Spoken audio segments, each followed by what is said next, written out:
I'm Bob Danka. I'm a research entomologist and the research leader at the USDA's Honeybee Breeding Genetics and Physiology Laboratory in Baton Rouge, Louisiana.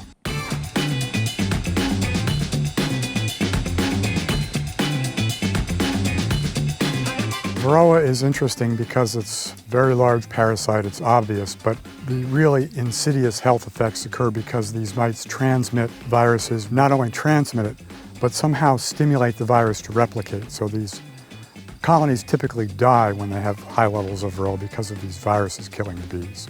This Hilo project comes on the heels of about 25 years into Varroa resistance in bees, started here at the lab in Baton Rouge. Once we discovered Varroa mites here around the lab in 1992, we got pretty heavily involved in trying to sort out bees which showed better response to them. Because at the time, there was worldwide no hope whatsoever of coming up with Varroa resistance.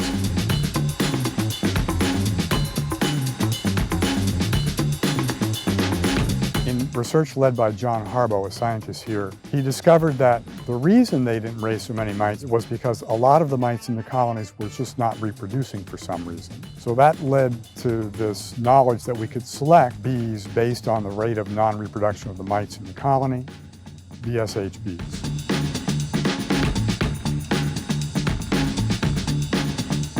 Breeding Varroa-resistant bees is great because it's a bee that can help themselves. So this is a behavior where the bee can sense under that capping that the Varroa mite is trying to reproduce. So they open the capping and it interrupts the Varroa's reproductive cycle, so it keeps the populations low.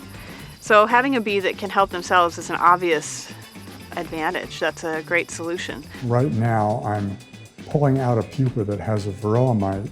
So my task is to know whether or not this mite is successfully reproducing.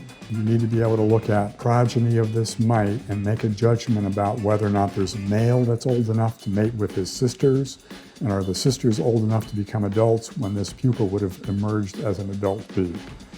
You have to go through a lot of brood to find some mites to make this determination about how many are reproductive and how many aren't. But this is the sort of thing you have to do this selection for Varroa resistance based on Varroa-sensitive hygiene. These Varroa-resistant bees we've been working on for a while. We maintain through specific matings of queens and drones using instrumental insemination. And a couple of years ago, we started some field tests which were large enough that we needed more queens of higher quality than we could make with these instrumental inseminations. So we developed this area up here as a mating area that we think we controlled genetically.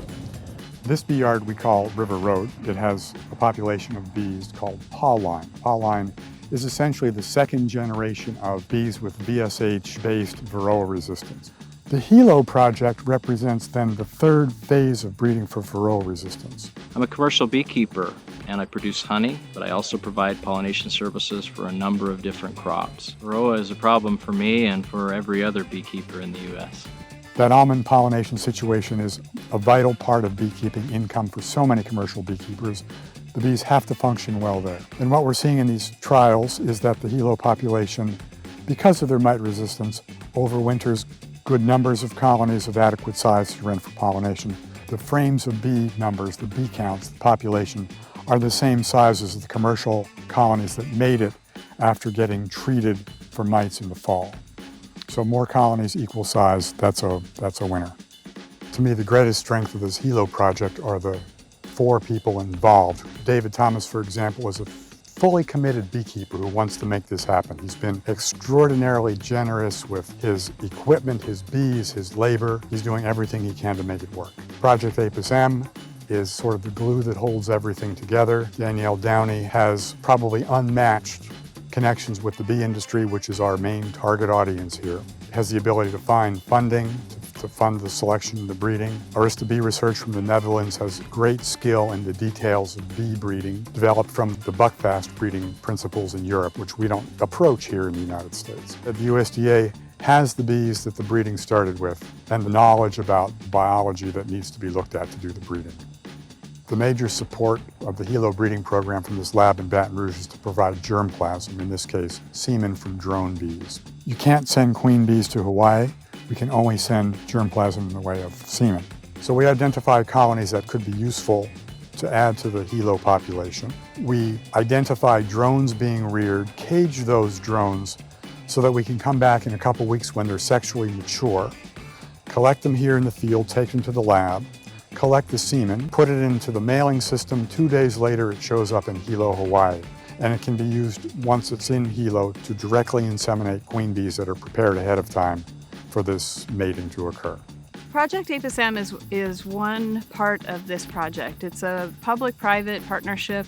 For this bee to become commercially adoptable, we need real data that shows that it performs well. Does it overwinter strong? Does it show up to pollinate almonds? Does it produce honey in good situations? And beekeepers enjoy working with it. In 2019, we were able to produce 20,000 queens in Hawaii, and those have been placed in the hands of about 10 commercial beekeepers. A lot of them are in field trials where we get data back about how they're performing, and we also get feedback from the beekeeper to hear how they like the bee and what their impressions are. When we can see bees that haven't been treated with chemicals here at the lab for 20+ years, and the bees are doing fine, it shows that success is possible. But that's not the real world in terms of beekeeping. Until we put the bees into commercial operations to see if they function in those settings where they're being moved, where they're exposed to lots of other colonies, where the management is totally different than we're used to, until we see the performance in those situations, we're not convinced the bees are useful. In beekeeping, if we want to be able to be sustainable, we need to be able to think long term. And another chemical is just going to be another small hurdle for the Varroa mites. If we want to get to sustainability, then we need to have something that is genetic. So we need to support breeding programs that will give us a better bee.